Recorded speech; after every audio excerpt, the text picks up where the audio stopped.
I'm rowing, rep after rep, and I'm not feeling anything in my lower back. All I really feel is my upper back, lats, traps, that kind of thing. But then the following day I go squat and my lower back feels weird. Just feels weird. Feels weird in a way that's different to like when I hit back directly. When I do good mornings, when I do 45 hypers or GHD back raises, I don't feel this way. So the exercises which are directly pumping my back, where I have that mind-muscle connection with my lower back, they don't make me feel like this under a barbell. It's weird, man. I don't know what it is. I rowed the other day, so 2 days ago, and I don't know, feel weird. It's almost like I've lost connection with my lower back. I'm butt winking. I can feel the butt winking. I can feel different. Now, the bar might be moving the same speed and you guys might be thinking, oh, Ivan, you're going crazy again. But I feel different.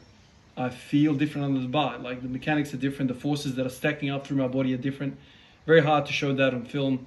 Very hard to explain that, but I feel different.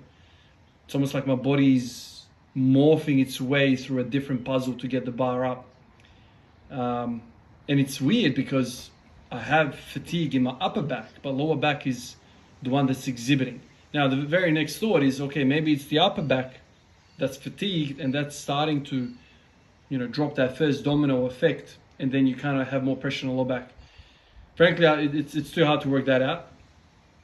But the last few days I've had low confidence with these squats. Like literally I felt like I might fail today. Just because the way I'm moving the bar feels a little bit weird. I'll stick with it. I'll stick with the rows. I'll stick with this upper back business that Greg Knuckles talked about. It improves everything. Slap some strength onto that upper back, traps, lats, rhomboids, the whole upper back. Pour concrete all over that area, and then you should probably see some better transfer of force from the legs to the bar. After all, man, if you think about it, man, the bar rests on your traps. It rests on your shoulders. So what makes you think that the upper back, the upper traps, lower traps, the erectors, all of that is not important? Of course it's important. So it's interesting, right? Because, you tell somebody to squat and they're like, oh yeah, no worries, it's all about the lower body, it's about the core and whatever. But the bar is actually balancing on top of this lollipop, which is the spine. And if you have a weakness at the top, it's going to compensate through various different things. And so you might say to yourself, oh, I've got weak hips, so I have to work on my abductors, abductors, my glute med and minimus is weak or whatever. But really what might be happening is that you're collapsing your lower back and you're kind of compensating through all these different mechanisms to get the bar moving. Frankly, I think about this stuff, but there's probably no way of, working this stuff out. But my brain is always pulling me in that direction to kind of think about the body as some sort of structure, some sort of lifting machine, where I'm kind of looking at different things and where are the pressure points, where this, where's that. It's really weird. It's weird, and obviously a lot of these things come down to the fact of how you actually move. What's your femur length compared to your tibia length? Are you a long torso, short torso?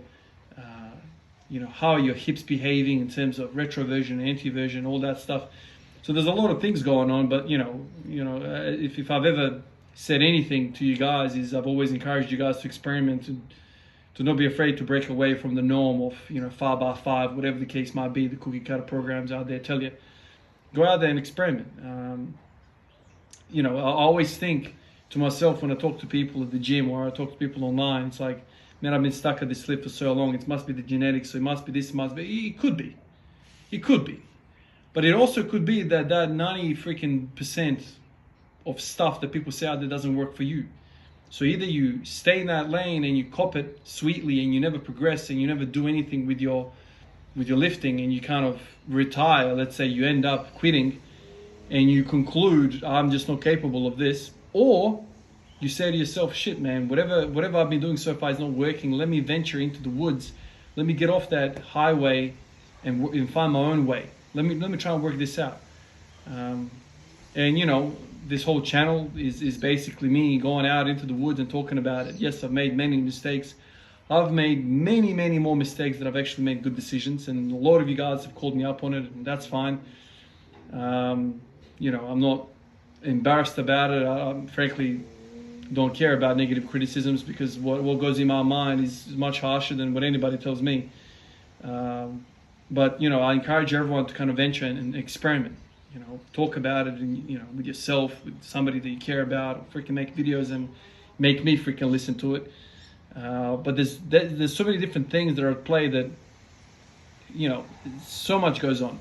Never in my mind did I think the freaking upper back or whatever, the traps, the lower traps, the rhomboids, erectors, the upper erectors. I never thought to train that, man.